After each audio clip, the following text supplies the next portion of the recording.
ഇന്നത്തെ മുഖ്യാതിഥി ശ്രീ കമൽ, എന്റെ സഹപ്രവർത്തകർ, പ്രിയമുള്ളവർ, വർഗീസ് സൂചിപ്പിച്ചതുപോലെ വളരെ സന്തോഷകരമായ ഒരു ചടങ്ങിലാണ് ഞാൻ ഇവിടെ നിൽക്കുന്നത്. സന്തോഷകരം എന്ന് പറയുമ്പോൾ എന്റെ മനസ്സിൽ എനിക്കൊരു ഫോൺ സന്ദേശം വന്ന് നിങ്ങൾക്ക് ശ്രദ്ധിച്ചിട്ടുണ്ടാവും. നമ്മുടെ കൂട്ടത്തിലുള്ള ഒരാൾ നമ്മളിൽ നിന്നും വിട പറഞ്ഞ ഒരു മെസ്സേജാണ് നാട്ടിൽ ലഭിച്ചത്. ഞാനത് പുറത്തുവിടരുത് എന്ന് പറഞ്ഞതുകൊണ്ട് മാത്രമാണ് ഞാനത് ഇപ്പോ പറയാതിരിക്കുന്നത്. എന്തായാലും അടുത്ത സമയത്ത് നിങ്ങൾ അറിയും. പക്ഷെ അത് വല്ലാത്ത ഷോക്കിംഗ് ന്യൂസാണ്. ഒരു സമയം ഈ സമയത്ത് വല്ലാത്ത ഒരു സന്തോഷകരമായ ചടങ്ങിൽ നമുക്ക് ആ ഒരു ഷോക്കിംഗ് ന്യൂസ് കേൾക്കാൻ ഇടയായത് എനിക്ക് വലിയ വിഷമമാണ്. എന്തായാലും മരണം എന്ന് പറയുന്നത് നമുക്ക് പിടിച്ചെടുത്താനാവാത്ത ഒരു കാര്യമാണ്. സമാജത്തിൽ നിത്യസാന്നിധ്യമായിരുന്ന ഒരാളാണ്. അത് ഞാൻ ചിലപ്പോൾ ഒരുപക്ഷെ ഇതിന്റെ അവസാനത്തേക്ക് നിങ്ങളോട് ഷെയർ ചെയ്യാൻ പറ്റും. ഞാൻ ആദ്യമായി ഈ ചിൽഡ്രൻസ് വിങ്ങിന്റെ ഭാരവാഹികളെ, പുതിയതായി ഫലമേൽക്കുന്ന നമ്മുടെ ചെറിയ കൂട്ടുകാരെ അഭിനന്ദിക്കുകയാണ്. വർഗീസ് സൂചിപ്പിച്ചതുപോലെ ആരോഗ്യകരമായ സർഗതന്ത്രായ ഒരു തലമുറയെ വാർത്തെടുക്കുക എന്നുള്ളത് മുതിർന്നവരുടെ ഒരു ദൗത്യമാണ്, ഉത്തരവാദിത്വം. ആ ഉത്തരവാദിത്വമാണ് നാം ഇവിടെ നിർവഹിക്കുന്നത്. പലരും ഞാൻ സംസാരിക്കും, പലരും മൊബൈലിൽ നോക്കുന്നുണ്ട്. ശരിക്കും ആ ന്യൂസ് എന്താണെന്നുള്ളത് അറിയാൻ വേണ്ടിയായിരിക്കും എന്ന് ഞാൻ മനസ്സിലാക്കും. പക്ഷെ ഞാനൊരിക്കലും പറയരുതാത്ത ഒരു കാര്യമാണ് കാര്യം ഈ അവസരത്തിൽ ശരിയാണ്. പക്ഷെ ഞാനിവിടെ ഇരിക്കുമ്പോൾ എനിക്കത് എനിക്കത് എക്സ്പ്രസ് ചെയ്യാൻ പറ്റാത്ത ഒരു സാഹചര്യം. അത്ര വേണ്ടപ്പെട്ട ആളാണ്, പ്രായമുള്ള ആളാണ്, ചെറുപ്പക്കാരൊന്നുമല്ല കേട്ടോ. എങ്കിലും നമ്മുടെ കൂടെ ഉണ്ടായിരുന്ന ഒരാളാണ്. ഇന്നത്തെ ഈ ചടങ്ങിന് രണ്ട് പ്രത്യേകതകളാണുള്ളത്. ഒന്ന് കമൽ സാറിന്റെ സാന്നിധ്യമാണ്. ഞാൻ അവിടെ നിന്ന് ആ പടങ്ങളുടെ ഒരു ലിസ്റ്റ് എന്റെ മനസ്സിൽ കൊടുക്കുകയായിരുന്നു. എനിക്ക് തോന്നുന്നു മുഴുവൻ മലയാളികളും നെഞ്ചേറ്റിയ അപൂർവം സംവിധായകരാണ് കമൽ. ഒരു പക്ഷേ എന്നെ സംബന്ധിച്ച് കമലും സത്യനിധികളും മാത്രമായിരിക്കും എല്ലാ മലയാളികളും നെഞ്ചേറ്റിട്ടുണ്ടാവും. എന്താണ് അവിടെ പ്രത്യേകത എന്ന് വെച്ചാൽ ഒറ്റ കാര്യമാണ് എനിക്ക് ചോദിക്കുന്നത്. മനുഷ്യ നന്മയെ ഉയർത്തിപ്പിടിക്കുന്ന രണ്ട് സംവിധായകർ.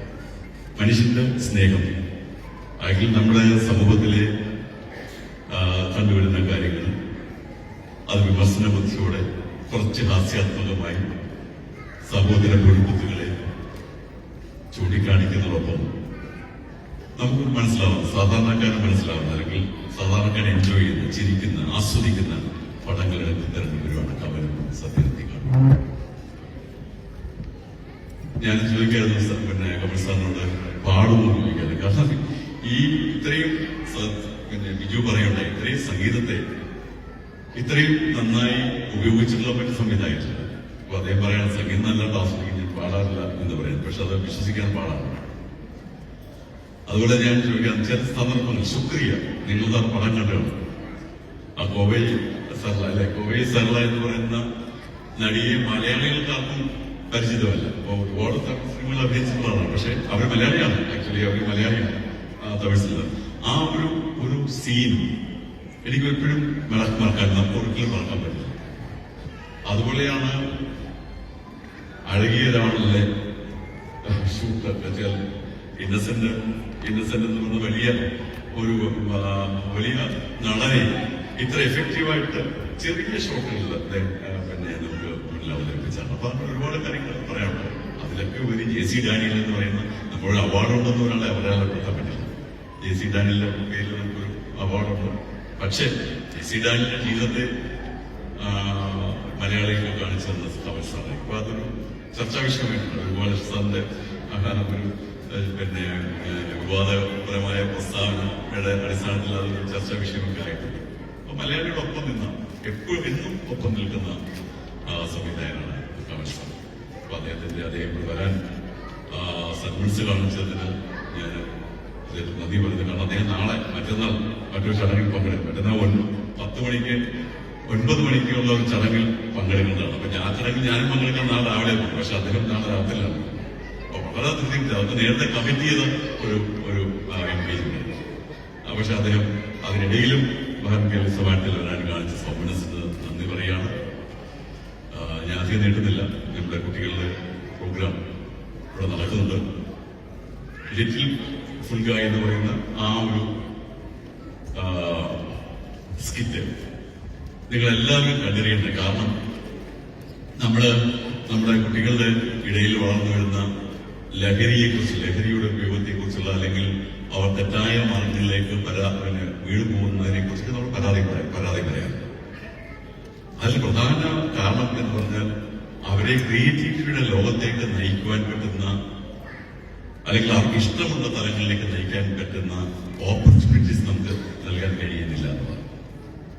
അപ്പോൾ മെസ്സിയുടെ ചെറുപ്പകാലം, അതാണ് മെസ്സിയുടെ വെളിപ്പേരാണല്ലോ ഫുട്ബോൾ. അപ്പൊ ആ ചെറുപ്പത്തിലൂടെ നമ്മുടെ കുട്ടികൾ ഫുട്ബോൾ, അപ്പോൾ ഫുട്ബോളിൽ എനിക്ക് തോന്നുന്നു, എനിക്ക് ആ സ്കിറ്റിന്റെ മുഴുവൻ എനിക്ക് അറിയില്ലെങ്കിൽ ഫുട്ബോളിൽ